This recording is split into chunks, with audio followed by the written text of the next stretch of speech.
친환경 자체 매립지 조성을 주제로 인천 시민시장 대토론회가 있었습니다. 인천시는 90일 동안 주민 의견을 청취한 뒤 계획을 마련할 예정입니다.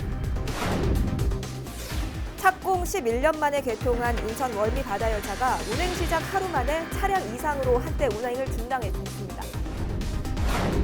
지난달 김포 요양병원 화재로 2명이 숨지고 47명이 다쳤습니다. 소방당국이 소방시설 안전관리 위반 등의 혐의로 과태료 200만 원을 부과했습니다.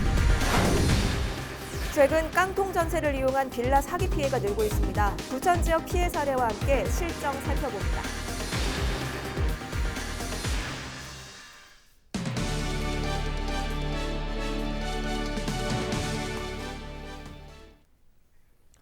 시청자 여러분 안녕하십니까? 헬로티비 뉴스 시작합니다. 오늘의 첫 소식입니다. 최근 서울 지역을 중심으로 깡통 전세를 이용한 빌라 사기 피해가 늘고 있습니다. 분양업자가 신축 빌라에 대한 등기 소유권자를 세운 뒤 세입자의 전세 보증금으로 빌라 매매 자금을 충당하는 방식인데요. 전세 만기가 도래하면 세입자들은 보증금을 돌려받지 못하는 피해를 입고 있습니다. 그런데 최근 부천 지역에도 신축 빌라가 많이 공급되면서 이 같은 피해에 대한 우려의 목소리가 높습니다. 김진재 기자가 취재했습니다. 광고만 믿고 무턱대고 신축 빌라 전세 계약을 했다간 전세 보증금을 돌려받지 못하는 난처한 상황에 빠질 수 있습니다.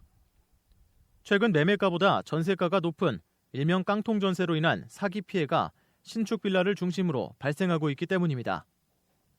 가령 건축주가 시세 2억 3천만 원 상당의 빌라를 지으면 분양업자는 일명 바지 사장을 세워 시세보다 조금 높은 2억 5천만 원으로 매매 계약서를 작성합니다. 서류상 빌라 소유권자는 바지 사장, 이후 세입자가 전세 대출 등으로 보증금을 지불하면 건축주에게 돌아가는 집값 2억 3천만 원을 제외한 금액은 분양업자와 바지 사장 등의 리베이트 명목으로 나눠 갖게 됩니다. 결국 2년 뒤에 만기가 도래하면 집주인이 보증금을 돌려줄 수 없어 세입자는 어디서도 보증금을 돌려받지 못하는 난처한 상황에 처하게 됩니다. 최근 신축 빌라가 많은 서울 지역을 중심으로 이 같은 빌라 사기 피해가 발생하고 있는 상황. 하지만 지역 공인중개사들은 이미 부천 지역에서도 이 같은 피해가 나타나고 있다고 입을 모읍니다. 2억 2천의 전세가 들어가 있는데 이분은 주인하고 연락이 안 돼요. 연락이 안 되면 방법이 없는 거예요. 마찬가지예요. 우리도 전화번호가 바뀌면 도저히 연락할 방법이 없잖아요. 주소도 이전 돼버리면 주민등록 어떻게 찾을 수가 없어요. 지난해 부천시에 공급된 신축 빌라는 130채, 올해도 10월 기준으로 77채가 들어섰습니다. 보통 빌라 건물 한 채가 10세대가량으로 구성된다는 점을 고려하면 2년 동안 부천시에만 신축 빌라 약 2,000세대가 공급된 겁니다. 문제는 당장 내년부터 지난해 계약했던 세입자들의 만기가 도래하기 시작하지만 피해자가 얼마나 있는지조차 알 수 없다는 점입니다. 부천시는 이 같은 피해 사례가 발생한다는 점은 인지하고 있지만 지자체 차원에서 이를 예방할 수 있는 방법은 없다는 입장. 다만 지역 공인중개사들에게 이 같은 피해에 대해 주의를 당부하고 있다고 밝혔습니다. 깨끗한 집에서 살고 싶은 세입자들의 심리와 전세대출 제도의 허점을 이용한 신축 빌라 전세 사기, 전세 계약 시 전세금 보증보험에 가입할 수 있는지 확인하는 등 각별한 주의가 필요합니다. 헬로티비 뉴스 김진재입니다. 지난달 발생한 김포 요양병원 화재와 관련해 병원장 등 책임자 4명에게 과태료가 부과됐습니다. 김포소방서는 화재 예방과 소방시설 설치 안전관리에 관한 법률 위반 혐의로 김포 요양병원 병원장과 건물주에게 과태료 200만 원을 부과했다고 밝혔습니다. 또 같은 혐의로 요양병원 건물 소방안전관리자와 관리 보조자에게도 과태료 50만 원이 부과됐습니다. 한편 지난달 24일 김포 요양병원에서 화재가 발생해 입원 환자 132명 가운데 2명이 숨지고 47명이 다쳤습니다. 김포시가 아프리카 돼지열병 확산을 막기 위해 관내 모든 돼지에 대한 살처분과 수매를 완료했습니다. 김포시는 10일 월곤면 포내리 양돈농장 돼지 4,000마리를 끝으로 살처분 작업을 완료했습니다. 이로써 김포시에서는 4만 2천여 마리가 살처분됐고 3천여 마리가 수매되면서 돼지는 한 마리도 안 남게 됐습니다.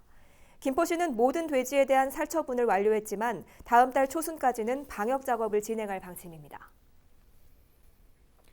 부천시 심곡 본동 지역이 국토교통부 2019년 하반기 도시재생 뉴딜 사업 공모에 최종 선정됐습니다. 심곡 본동 지역 도시재생 뉴딜 사업지는 펄벅의 숨결 그대로 함께하는 돌봄마을, 공유하는 행복마을이라는 비전을 가지고 있는데요.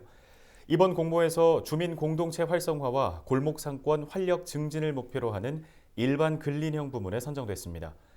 이번 사업으로 부천역 남부광장 일대 약 18만 제곱미터 부지에는 커뮤니티 케어 센터와 어울림 복합센터, 펄벅 문화거리 등이 조성될 계획입니다. 부천시는 행정 절차를 거친 뒤 내년부터 오는 2023년까지 국비 등 예산 232억 1천억 원을 들여 사업을 추진할 계획입니다. 수도권 매립지 공사가 매립지 주변 영향권 현물 사업 지원 지역을 확대할 계획입니다. 수도권 매립지 공사는 그동안 매립지 영향권에 있는 53개 통리지역 가운데 24개 통리지역 주민들에게 보상 차원의 현물을 지원해 왔는데요. 앞으로는 18개 통리지역을 더해 42개 통리지역까지 현물 지원 범위를 확대하기로 했습니다. 현물 지원 사업은 주민들이 지역 내 매장에서 원하는 물건을 사면 매립지 공사가 대신 결제하는 방식으로 이루어지고 있습니다. 다음 소식입니다. 친환경 대체 매립지 조성, 현재 인천시의 중점 사안 중 하나인데요. 인천시가 수도권 매립지의 사용 종료를 추진하고 있기 때문입니다. 지역의 핵심 이슈로 떠오른 매립지 관련 이야기 짚어보도록 하겠습니다. 스튜디오에 이재필 기자 나와 있습니다. 먼저 가장 최근 이슈부터 살펴볼 텐데요. 인천 시민들이 이 대체 매립지에 관해 토론하기 위한 자리를 만들었죠. 네, 맞습니다. 11일 오후 2시 인천시청 대회의실에서 인천시민시장 대토론회가 열렸습니다. 인천시민시장 대토론회는 이제 시민들이 시장이라는 기치 아래에 시민들이 한자리에 모여서 지역의 이슈를 토론하고 여기서 나온 결론을 이제 시정 정책에 반영하는 이런 프로젝트인데요. 네. 소통을 강조하는 인천시의 주요 핵심 공약 중 하나입니다. 이번 시민시장 대토론회에는 200명의 시민이 참여했는데요. 토론회의 주제가 친환경 자체 매립지 조성이었습니다. 시민들은 친환경 자체 매립지 조성에 대한 생각과 이제 계획에 대한 의견을 논의했는데요. 친환경 대체 매립지를 조성해야 한다라는 부분에 대해서는 대부분 의견을 같이 했습니다. 네, 그러면 이번 토론회의 주제였던 이 친환경 자체 매립지를 얘기하기 전에 먼저 수도권 매립지라는 문제부터 짚고 넘어가야 할 것 같은데요. 네, 맞습니다. 인천에서 친환경 자체 매립지 조성 이슈가 논의 중인 이유는 바로 이 수도권 매립지 때문입니다. 다들 잘 아시겠지만 인천에는 수도권 매립지가 있습니다. 예. 지난 1992년부터 매립을 하기 시작을 했는데요. 서울과 인천 그리고 경기도 등 수도권에서 발생한 쓰레기가 이곳 수도권 매립지에 묻힙니다. 예. 수도권 매립지가 문을 연 이후 현재까지 주변 지역 주민들은 악취와 비산먼지 등 환경 피해를 입고 있는 상황인데요. 당초 수도권 매립지는 2016년까지만 사용할 계획이었습니다. 이미 지났죠? 예. 그런데 아직까지도 수도권 매립지는 사용하고 있는 그런 상황인 거예요. 네. 왜냐하면 수도권 매립지를 대신할 대체 매립지를 찾아야 하는데 아직 이 대체 매립지를 확보하지 못한 겁니다. 이때부터 이제 인천에서는 대체 매립지가 핵심 이슈로 급부상하기 시작을 한 거죠.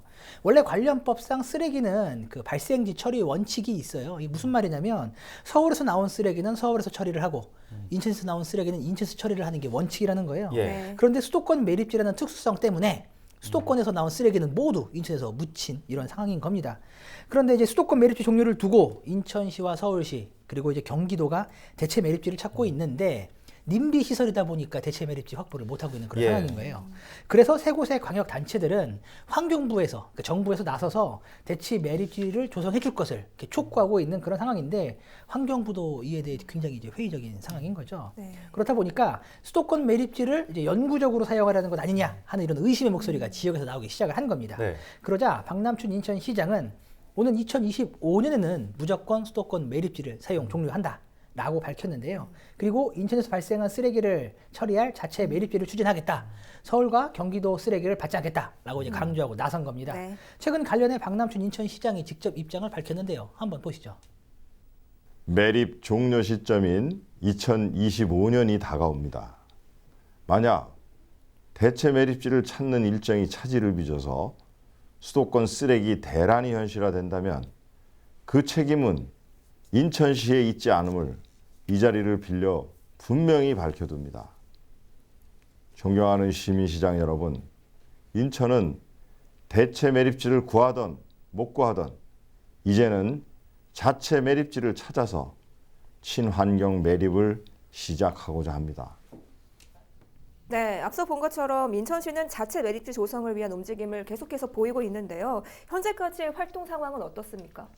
네, 인천시는 우선 보폭을 넓혀가고 있습니다. 지난 9월에는 박남춘 인천시장과 이제 이재명 경기도지사가 만나서 대체 매립지 조성에 서로 힘을 합칠 것을 이제 합의하는 자리를 갖기도 했는데요. 이 역시 쓰레기 발생지 처리 원칙을 기본으로 두고 있습니다. 네. 수도권 매립지 조성에 중앙 정부가 나서줄 것을 촉구하면서 이를 위해 인천시와 경기도가 이제 힘을 합하기로 한 그런 상황인 거예요. 여기에 최근 인천시 공론화위원회가 친환경 자체 매립지 조성을 1호 안건으로 정했습니다.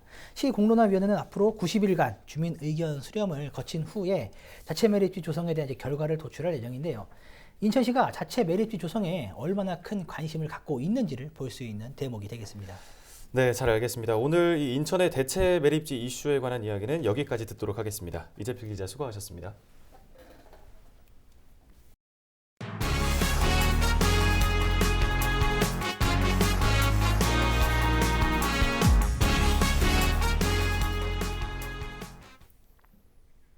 착공 11년 만에 개통한 인천 월미 바다열차가 하루 만에 차량 이상이 발견돼 운행이 한때 중단됐습니다. 인천교통공사는 동력 전달 장치에 이상이 발생했다고 밝혔는데요. 이 동력 전달 장치 이상은 시운전 때도 발생했는데 무리하게 개통했다는 비판이 제기되고 있습니다. 원태규 기자가 보도합니다.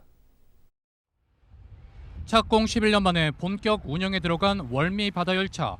인천교통공사는 지난 8일 개통 기념행사를 열고 시민들에게 운영 시작을 알렸습니다. 하지만 개통 하루 만인 지난 9일 월미 바다열차가 멈추는 사고가 발생했습니다. 사고는 월미공원역 약 1km 지점, 차량 하부에서 이상음을 감지한 공사가 열차 운행을 중단했습니다. 이 같은 문제는 하루 만에 비슷한 장소에서 2차례 발생합니다. 이 때문에 승객 50여 명이 20분간 정차된 열차에 갇혀 있었습니다. 공사는 열차 동력 전달 장치의 기어 마모를 사고 원인으로 지목했습니다. 이 톱니바퀴가 한 5,000km 뛰다 보니까 연습을 좀 많이 했습니다. 5,000km 뛰다 보니까 이 세레이션 톱니바퀴가 좀 마모가 됐습니다. 두 편성 다 마모가 돼갖고. 이번에 발생한 차량의 문제점은 개통 이전에 발견된 것으로 나타났습니다. 공사 관계자는 시범 운행 당시 비슷한 문제가 발생해 차량 3대의 동력 전달 장치를 교체했다고 밝혔습니다. 하지만 시운전 당시 교체하지 않은 2대 차량에서 9일 사고가 발생한 겁니다. 때문에 충분히 예상 가능한 문제지만 인천교통공사가 무리한 일정으로 월미바다 열차를 개통했다는 비판을 피할 수 없게 됐습니다. 인천교통공사는 사고가 발생한 2대 차량 중 1대는 수리를 완료했고 나머지 1대도 오늘 중 교체할 계획이라고 밝혔습니다.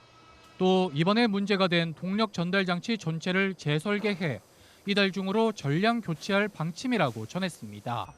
NIB 뉴스 원태규입니다. 다음 소식입니다. 가을 단풍철을 맞아 산에 많이들 가실 텐데요. 요즘 같은 가을철은 산악 사고가 가장 많이 발생하는 기간입니다. 험하지 않은 산도 얕보면 큰 화를 입을 수 있는데요. 가을 산행 시 주의해야 할 점을 장진철 기자가 알아봤습니다. 헬기에서 내려온 119 구조대원들이 바위에 누워있는 등산객을 구조합니다. 단풍을 만끽하기 위해 설악산 등산에 나섰다가 추락사고를 당한 겁니다. 해마다 단풍이 들기 시작하는 9월부터 11월이면 이 같은 산악사고가 급증하고 있습니다. 최근 5년간 도내에서 발생한 산악사고 10건 중 4건 이상이 가을철에 집중됐습니다. 제가 나와 있는 곳은 춘천 사막산입니다. 정상까지 높이는 약 655m, 그다지 높지 않은 산이지만 산 이름에 악자가 들어있는 만큼 등산로 대부분은 이처럼 바위와 돌로 되어 있습니다. 그만큼 실족과 추락 위험이 매우 높습니다. 올라갈 때보다 체력이 떨어진 내려올 때가 더욱 위험합니다. 그 등산로가 아닌 그런 데 있잖아요. 그런 데들 엉뚱하게 막 술 마시고 뭐 이렇게 해가지고 그래서 실족하는 것 같아. 위에도 올라가면 지금 한잔 하더라고요. 한잔 하면은 아무래도 몸이 흔들흔들 하잖아요. 그죠. 가을 산행 중 탈진하는 경우도 많습니다. 서너 시간 이상 산행을 하는 경우 만약을 대비해 체온을 유지할 수 있는 여벌의 옷과 비상식량, 휴대폰 예비 배터리도 준비해야 합니다. 특히 등산로가 아닌 곳으로 갈 경우 산짐승을 만나거나 다치게 되면 위치를 찾기 어려운 만큼 반드시 지정된 등산로를 이용하는 게 안전합니다. 지정된 등산로를 이탈하여 산행하시는 것은 매우 위험할 수 있습니다. 또한 산행 중에 보게 되시는 등산로 표지판 등을 기억하여 두시거나 사진을 찍어 두시면 사고 시에 자신의 위치를 알리는 데 활용하면 좋을 것입니다. 해가 지기 전에 하산할 수 있도록 산행 계획을 세우고 가족과 지인 등에게 산행 계획을 미리 알리면 사고 발생 시 신속하게 대응할 수 있습니다. 전문가들은 산의 규모를 떠나서 산행 전에는 반드시 철저한 준비를 해야 한다고 당부합니다. 헬로티비 뉴스 장진철입니다. 아이들이 가장 많이 받는 질문 중 하나는 바로 장래 희망입니다. 자라서 이루고 싶은 꿈, 바로 직업인데요. 아이들이 보다 구체적으로 장래 희망을 꿈꿀 수 있도록 계양구에서 진로 직업 박람회를 열었습니다. 아이들은 현직 전문가들과 만나 체험하고 이야기를 하며 앞으로의 미래를 꿈꿨습니다. 이정아 기자가 박람회 현장에 다녀왔습니다. 목걸이와 링을 이용한 마술, 마술사는 마술의 비밀을 아이들에게 설명합니다. 잘 보셔야 됩니다. 이거를 놓으면 어떻게 될까요? 떨어져요. 그렇죠. 이렇게 놓으면 그냥 뚝 떨어져요. 잘 보셔야 됩니다. 하나, 둘, 셋. 목걸이가 됩니다. 아이들에게 커피 내리는 법을 알려주는 바리스타. 맛있는 커피를 만들기 위해서는 기술이 필요합니다. 가운데부터 시작. 하나, 둘, 셋.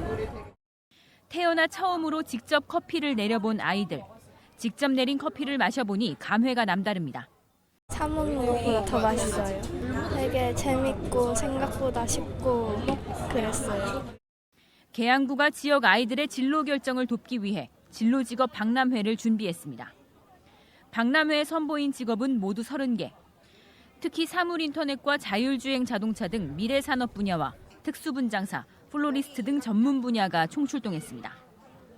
아이들은 직업을 체험해보며 자신의 적성을 확인하고 미래를 그려봤습니다. 새로운 직업을 경험해보고 이런 진로가 있다는 것을 깨달아가지고 뭔가 새로웠고 재밌었어요. 이번 진로 박람회에는 계양 지역 중학생 800여 명이 참여했습니다. 계양구는 내년에도 진로 박람회를 개최할 예정입니다. 헬로티비 뉴스 이정아입니다.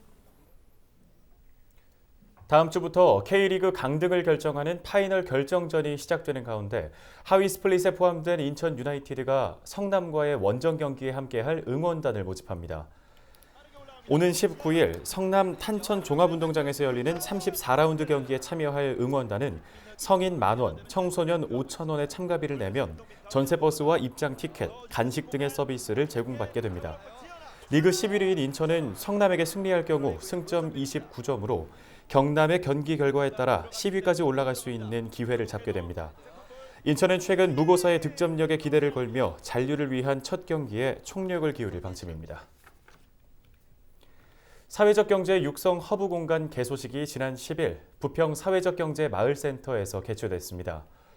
사회적 경제 육성 허브 공간은 부평 사회적 경제 마을센터 3층에 자리하는데요. 이곳은 사회적 기업을 준비 중인 예비 창업가들이 서로 정보를 공유하는 만남의 장소입니다.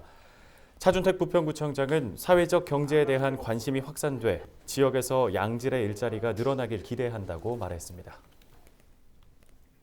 인천시가 행정안전부에서 실시한 2019년도 지방자치단체 재정분석 종합평가에서 우수기관으로 선정됐습니다. 특히 인천시는 지난해에 이어 2년 연속 수상인데요. 인천시는 지방 공기업의 우수한 영업이익률과 지방세 자체 수입 비율 등에서 높은 평가를 받았습니다. 인천시 관계자는 재정 건전화를 통해 확보한 예산을 시민 행복 사업에 우선 투자할 수 있도록 노력하겠다고 말했습니다. 부평구가 지난 10일 2019년 주차장 수급 실태 조사 중간보고회를 열었습니다. 부평구는 이번 용역조사 결과를 지역별 주차장 설치와 관리를 위한 자료로 활용할 예정입니다. 부평구는 지역 주차난 해결을 위해 지난 5월 해당 조사를 시작했습니다. 10일 오후 6시 53분쯤 인천시 연수구의 한 도로에서 승용 차량이 불에 탔습니다. 다행히 인명피해는 없었지만 엔진룸 등 차량 내부가 전소됐습니다.